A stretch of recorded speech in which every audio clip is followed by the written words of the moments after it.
Welcome back to Breakfast Television. It is almost 7:30 on this Friday morning. BC's chief coroner is urging Ottawa to take the kind of action on the overdose crisis as it has with the COVID-19 pandemic.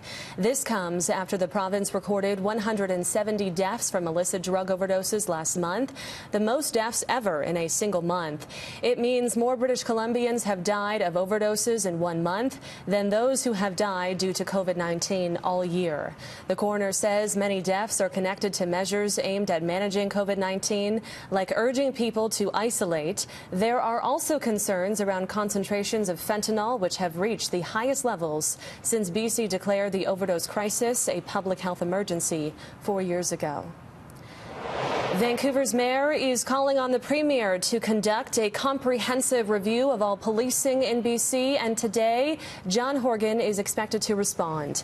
Kennedy Stewart wants John Horgan to include use of force policies and to address systemic racism and disproportional violence experienced by Black and Indigenous people.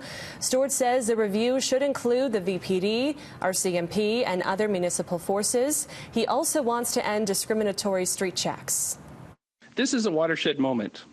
Black, Indigenous, and people of color across our province expect people like me and the Premier to use our privilege and our power to do something profound and fundamentally change how policing is done in our province. I believe that we can do this. I will be submitting this request in writing to the Premier and will ask for an urgent response that matches the urgency of the issue. I will also send a copy of this letter to the leaders of the BC Liberal and BC Green parties and request their public response.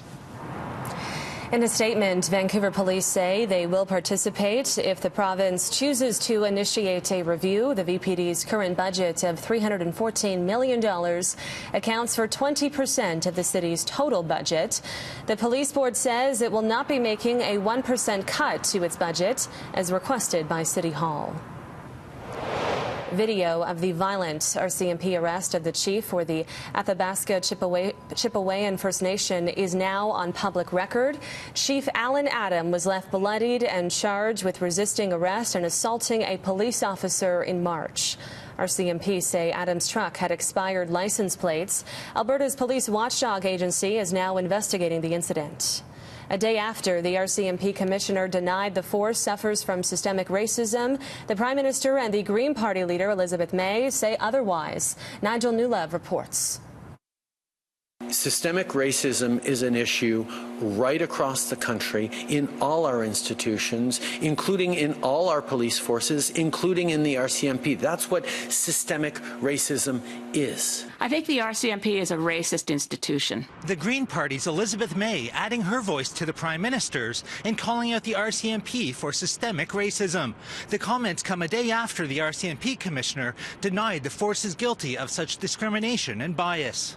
So as much as we admire and support the RCMP, we know we need to do better. Police forces across the country have come under fire after numerous videos and incidents depicting police brutality against racialized Canadians emerged. It follows the killing of American man George Floyd, which sparked a worldwide movement questioning how police forces are run. On Wednesday, RCMP Commissioner Brenda Lucki told reporters she struggles with the definition of systemic racism and she doesn't believe the force has a problem with it. Canada's Indigenous Services Minister backing up his boss. I know we're turning around the issue, but it needs to be examined in the RCMP, and there's no question about it.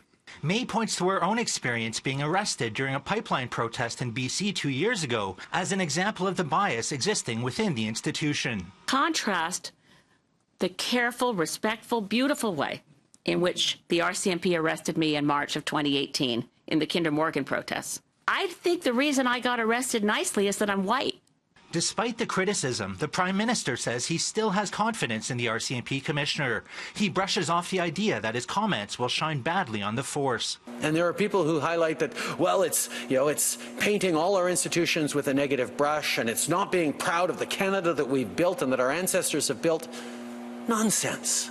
Domestic videos like this one in Nunavut is adding to the skepticism. Trudeau says it's a tough issue to address. That's why it's so difficult to address, because it does require us to look at the very building blocks of our institutions and of our country and saying, okay, this outcome isn't quite fair. We're not quite bringing in or creating enough success for everyone. In Ottawa, Nigel Newlove, City News.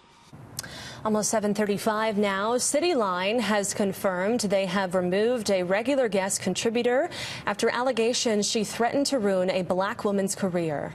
Jessica Mulroney has publicly apologized after a popular blogger revealed the TV contributor used her position of power to tell brands not to work with her. Sasha Exeter says the exchange happened after she expressed her disappointment online with friends who were not speaking out about racism. Mulroney has also lost her hosting gig on a reality TV show, as well as her brand partnership with Hudson's Bay. She is close friends with Meghan Markle and is the daughter-in-law to former Prime Minister Brian Mulroney. A local artist is using her skills to raise awareness and funds for Black Lives Matter. Jag Nagra is creating art featuring people with darker skin tones and is donating the proceeds to the black community. Nagra says she's looking at the current racial tensions through her own lens. As a person of South Asian descent, she was motivated to do something. As we know that this is a very important topic right now, there's a lot of racism towards the black community. So instead of just staying on social media and seeing what was going on, I felt like I needed to give back and do something, right? So I created some art. It's essentially a solidarity fist with some jewelry on it to kind of depict my South Asian roots. So I wanted, especially like in our South Asian culture, there's a lot of racism towards black people, or there's a lot of colorism, what shade of skin tone you are. So I wanted to do something where I'm raising funds for Hogan's Alley Society, which is a nonprofit for Black Vancouverites. The prints can be purchased on JAG's website, jagnagra.com, and the Punjabi Market website. 7:36 now, turning our attention to the weather, and it's a soggy morning, but things are expected to brighten up tomorrow afternoon. Michael? Yeah, even this afternoon, Mary, it shouldn't be that bad.